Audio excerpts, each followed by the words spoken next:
শারীরিক প্রতিবন্ধকতাকে বুড়ো আঙুল দেখিয়ে প্রায় ৪০ কিলোমিটার দূরে যাতায়াত করে প্রতিদিন শিক্ষা দিচ্ছেন ছোট বড় বিভিন্ন বয়সী শিশুদের।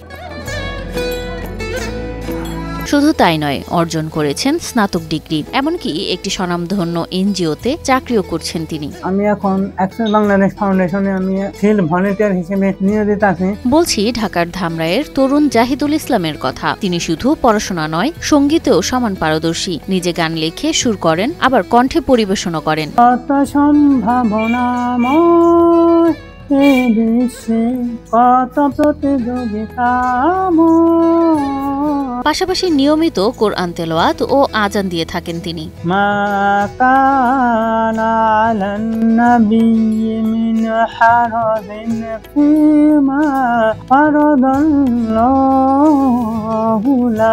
জাহিদ হাল ছাড়েননি, বরং নিজের সীমাবদ্ধতাকে করেছেন শক্তিতে রূপান্তর। এই পর্যন্ত আসতে আমার অনেক কষ্ট হয়েছে। জীবনে শারীরিক প্রতিবন্ধকতা অনেকের কাছে দুঃখের কারণ হলেও কেউ কেউ এটিকে পরিণত করেন শক্তিতে। তার উজ্জ্বল উদাহরণই যেন জাহিদুল। আলহামদুলিল্লাহ 2023 সালে হজে গিয়েছিলাম।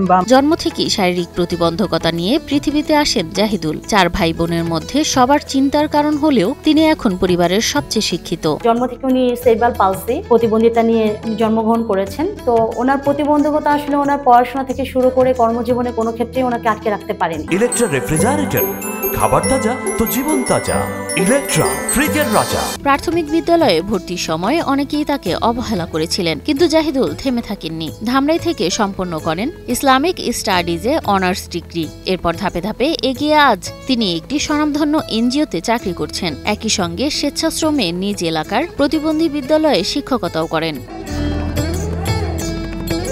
জাহিদুলের প্রশংসায় পঞ্চমুখ ধামরাই প্রতিবন্ধী বিদ্যালয়ের প্রধান শিক্ষক সহ অনেকেই। ওনাকে আমরা আমাদের এই প্রতিষ্ঠানের ইভেন্ট ভলান্টিয়ার হিসেবে নিযুক্ত করেছি। উনি আসলে অনেক বেশি ভালো কাজ করতে পারেন, যা মানে আমরা যেটা আশা করি তার থেকে উনি অনেক ভালো আমাদের সাপোর্ট দিয়ে থাকেন। এদিকে বিশেষ চাহিদা সম্পন্ন ব্যক্তিদের নিয়ে সরকার সবসময় কাজ করে যাচ্ছেন বলে জানান এ কর্মকর্তা। জাহিদুল ইসলাম শারীরিকভাবে প্রতিবন্ধী, উনি আমাদের উপজেলা থেকে ভাতার আওতায় এসেছে। পাশাপাশি আপনাকে আরেকটা বিষয় জানিয়ে রাখি, কোনো প্রতিবন্ধী ব্যক্তি সে যদি সক্ষম হয় তাহলে তাকে আমরা পুনর্বাসনের জন্য ক্ষুদ্র ঋণ প্রদান করি। বিশেষ করে সুদমুক্ত এই ক্ষুদ্র ঋণের মাধ্যমে যে কোনো প্রতিবন্ধী ব্যক্তি সে সমাজের মূল স্রোতধারায় ফিরে আসতে পারবে। তাকে স্বাবলম্বী করতে, তাকে আত্মনির্ভরশীল করতে উপজেলা সমাজসেবা কার্যালয় সবসময় পাশে আছে। শারীরিক সীমাবদ্ধতা জাহিদকে থামাতে পারেনি। অদম্য ইচ্ছাশক্তি আর পরিশ্রম তাকে করেছে তরুণদের রোল মডেল। তিনি প্রমাণ করেছেন প্রতিবন্ধকতা সমাজের বোঝা নয়, বরং সঠিক সুযোগ পেলে তারাই দেশে সম্পদ হতে পারে।